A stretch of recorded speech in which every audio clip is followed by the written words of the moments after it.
கடந்த 10ஆம் தேதி காலை 8:30 மணி அளவில் ஸ்ரீவைகுண்டம் அரியநாயகபுரத்தை சேர்ந்த பள்ளி மாணவன் தேவேந்திர ராஜா படுகொலைக்கு உள்ளாக்கப்பட்டு இன்று நெல்லை அரசு மருத்துவமனையில் சிகிச்சை பெற்று வருகிறார்.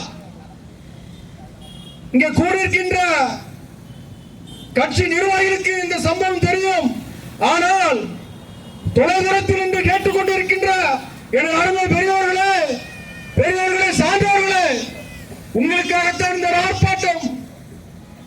தேவேந்திர ராஜா என்கின்ற ஒரு பட்டியல் சமூக மாணவன் நன்றாக விளையாட்டில் தேர்ச்சி பெறுவதோடு கல்வியிலும் தேர்ச்சி பெறுவதோடு அவன் சார்ந்த சமூகத்திற்கு ஒரு கலைஞரை விளக்கமாக அவன் திகழ்ந்து கொண்டிருக்கிறான்.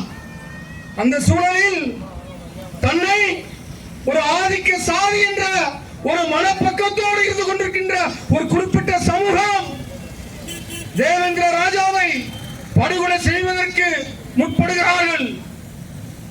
3 பேர் கொண்ட சாதி வரி கும்பல், 2 பேருக்கு 17 வயது, ஒருவனுக்கு 19 வயது. நூல் பிடித்து படிக்கின்ற இந்த காலத்தில் அவன் மால் பிடித்து இந்த மாணவனை வெட்டுகிறான் என்று சொன்னால் அது அவன் செய்த தவறு கிடையாது. அவன் வாழ்கின்ற இந்த மண்ணில் அவனை ஒரு சில சாதிய கும்பல்கள் தூண்டி விடுகிறார்கள். இது உலகம் அறிந்த உண்மை. பொதுமக்களுக்கு தெரியும், காவல்துறைக்கும் தெரியும், உளவுத்துறைக்கும் தெரியும். ஆனால் தேவேந்திர ராஜாவை படுகொலை செய்ய சொல்லி தூண்டிய அந்த சாதிவரி கும்பலுடைய தலைவன் யார் என்பதுதான் மிகப்பெரிய கேள்வி. அனைத்து இந்திய அண்ணா திராவிட முன்னேற்ற கழகத்தினுடைய தோழர்களுக்கு நான் கேட்கிறேன். அண்ணா பல்கலைக்கழகத்தில் கல்லூரி மாணவி பாலியல் வன்கொடுமைக்கு ஆளாக்கப்பட்ட போது அதில் சம்பந்தப்பட்ட ஞானசேகரன் தொலைபேசியில் யார் அந்த சார் என்று ஒரு கேள்வியை சொன்னதாக நீங்கள் எழுப்பினீர்களே. ஆனால் சிறுவிடத்தில் நடந்த இந்த பயங்கர சம்பவத்திற்கு வெட்டிய 3 பேர் கொண்ட சாதிவரி கும்பல் ஒரு காரில் ஏறி பயணம் செய்திருக்கிறார்கள். அப்படி என்றால் அந்த கார் யாருடையது? அண்ணா பல்கலைக்கழகத்தில் கேட்ட அந்த சாரை பற்றி, சிறுவனத்தில் நடந்த இந்த காரை பற்றி நீங்கள் ஏன் கேட்க மறுக்கிறீர்கள்? அப்படி என்று சொன்னால் அண்ணா திராவிட முன்னேற்ற கழகத்திற்கு முழுமையான சாதிவரி என்பது எங்களுடைய பயங்கரமான குற்றச்சாட்டு. ஏன் நீங்கள் நினைக்கின்ற சமூகத்தினுடைய வாக்கு உங்களுக்கு விழாமல் போய்விடுமா என்கிற அச்சமா, அல்லது திராவிட முன்னேற்ற கழகத்தினுடைய சாதி வரிக்காக கள்ள தொடர்பு வைத்திருக்கிறீர்களா என்பதுதான் மிகப்பெரிய கேள்வி. தூத்துக்குடி மாவட்ட ஆட்சியர் அலுவலகம் நாங்கள் தேவேந்திர ராஜாவுக்கு நீதி கேட்டு சென்ற பொழுது மாவட்ட ஆட்சியர் அவர்கள் கனிவு கூர்ந்து எங்களிடம் கேட்டறிந்தார். மிகவும் மகிழ்ச்சியாக இருந்தது. ஆனால் 10 நாட்கள் கடந்து விட்டது. மாவட்ட ஆட்சியர் ஐயா இளம்பகவத் அவர்கள் எங்கே? சிறுமீண்டும் பாதிக்கப்பட்ட மாணவனை ஏன் பார்க்க செல்லவில்லை? ஏன் ஏதாவது உங்களுக்கும் அரசியல் தலையீடு இருக்கிறதா? பட்டியல் சமூக மக்களுடைய வாக்குகள் உங்களுக்கு இனிக்குது. ஆனால் பாதிக்கப்படுகின்ற பொழுது ஏன் பார்க்க மறுக்கிறீர்கள்? நேரடியாக குற்றச்சாட்டை சுமத்துகிறோம். நாங்குநேரி மாணவனுக்கு நீங்கள் பார்க்க சென்று நீதிபதி கொடுத்து உயர்தர சிகிச்சை கொடுத்தீர்களே, ஆனால் தேவேந்திர ராஜாவுக்கு ஏன் நீங்கள் மறுக்கிறீர்கள்? தேர்தல் நெருங்கிவிட்டது என்ற காரணத்தினாலா, அல்லது உளவுத்துறை உங்களுக்கு ஆலோசனை சொல்லி இருக்கிறார்களா?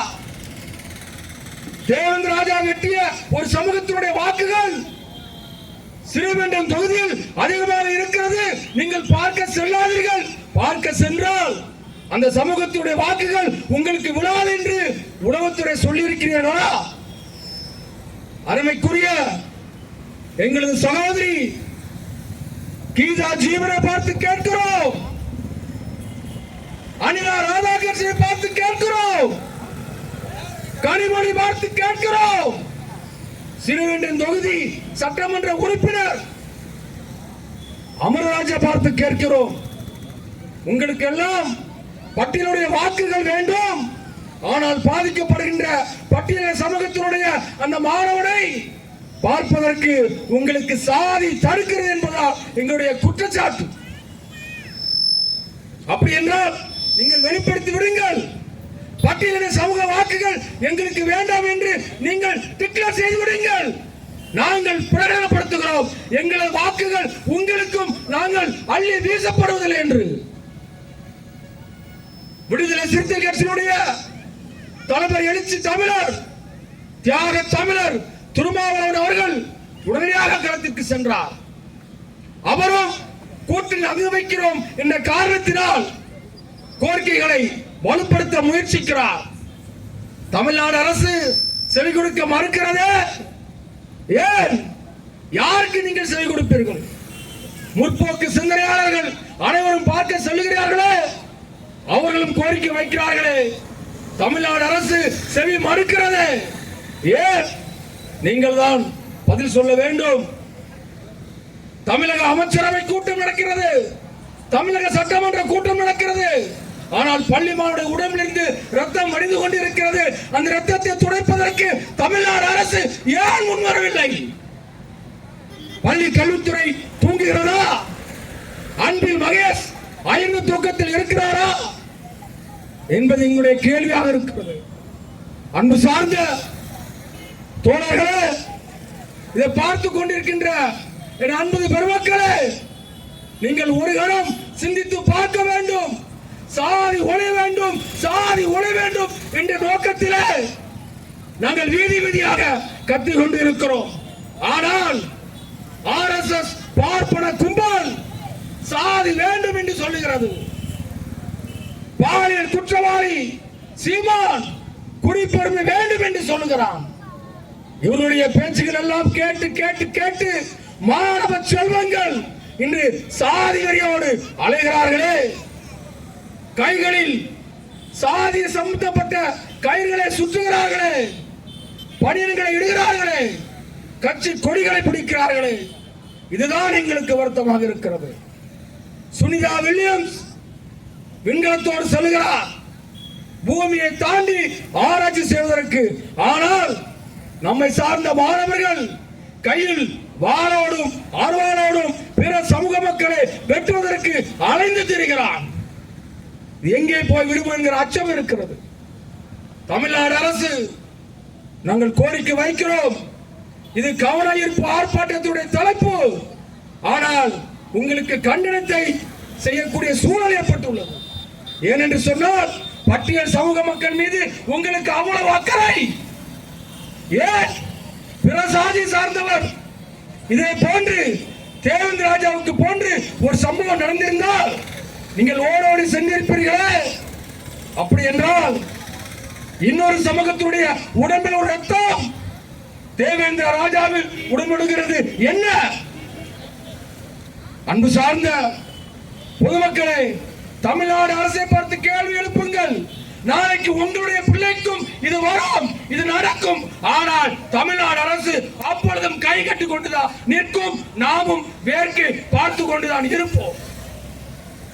இறுதியாக தேவேந்திர ராஜாவுக்கு தமிழ்நாடு அரசு உரிய